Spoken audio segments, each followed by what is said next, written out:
in different ways you've been told that the title of this retreat is Taking Part in the Gathering, and that is a reference in part to a writing by Shitou Xiqian, who lived in 8th century China.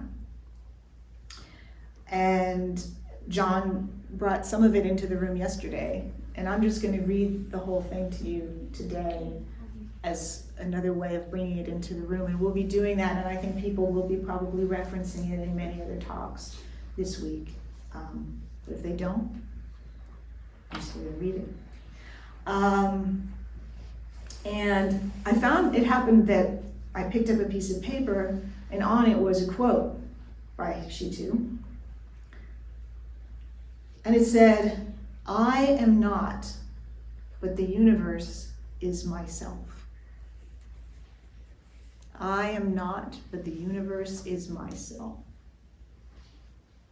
Which is a reflection of his understanding of things.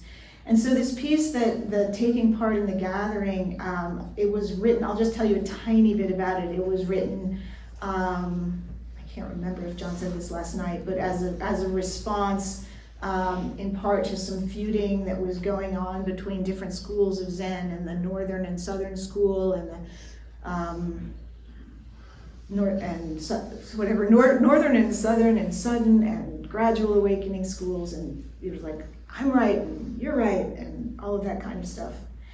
And this was in a way his response to what he saw that was bigger than that, and that didn't leave anything out.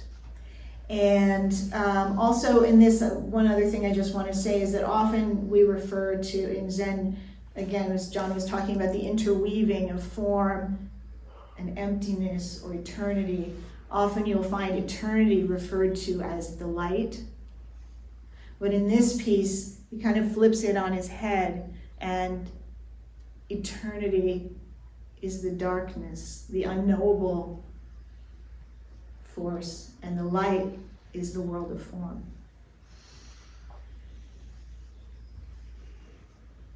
So, taking part in the gathering, Shitou Xiqian.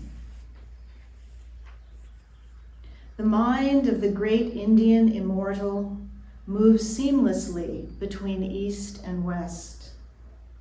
It's human nature to be quick or slow, but in the way there are no northern or southern ancestors. The mysterious source of the bright is clear and unstained. Branches of light stream from that dark.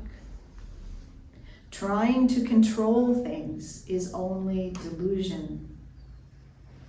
But hanging on to the absolute isn't enlightenment either.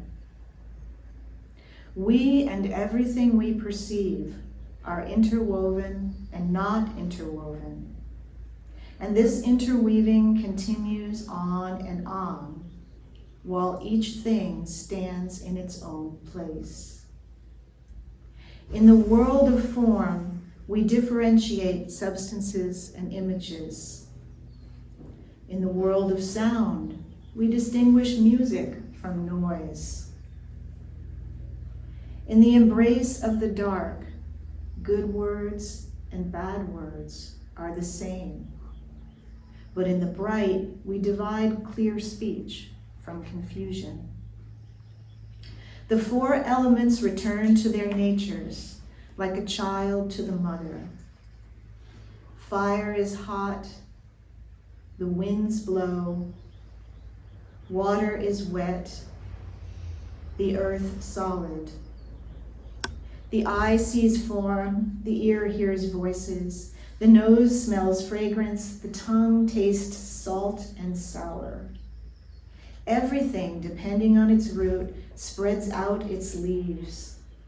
Both roots and branches must return to their origin, and so do respectful and insulting words.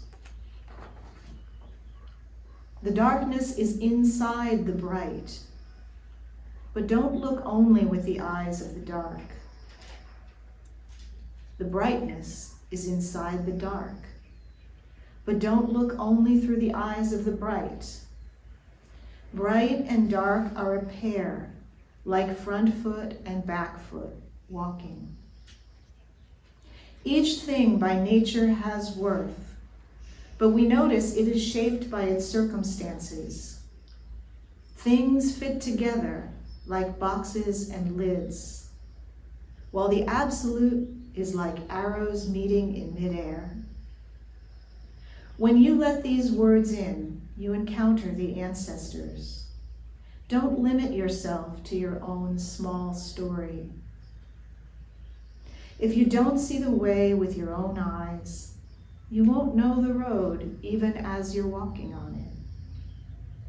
Walking the way, we're never near or far from it. Deluded, we are cut off from it by mountains and rivers. You who seek the mystery, in daylight or in the shadows of night, don't throw away your time.